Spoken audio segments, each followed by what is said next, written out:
சின்ன சின்ன சுகங்கள் வாழ்க்கையிலே அங்கும் இங்கும் கொட்டி கிடக்கு. கண்ணிரண்டும் செவியும் திறந்து வைத்தால் சுற்றி சுற்றி இன்பம் இருக்கு.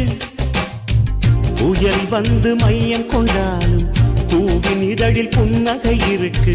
உள்ளம் பார்க்கும் பார்வைதானே இன்பம் என்பது. மண்ணில் 8 நாள் மட்டும் வாழ்ந்திடும், பட்டாம்பூச்சி அழுவது கிடையாது. உன் நெஞ்சிலே சாந்திக்குள் உன் நிழலையும் துன்பம் வந்து நெருங்காது. வாழும் ஆளை சார்ந்தது வாழ்க்கை என்பது.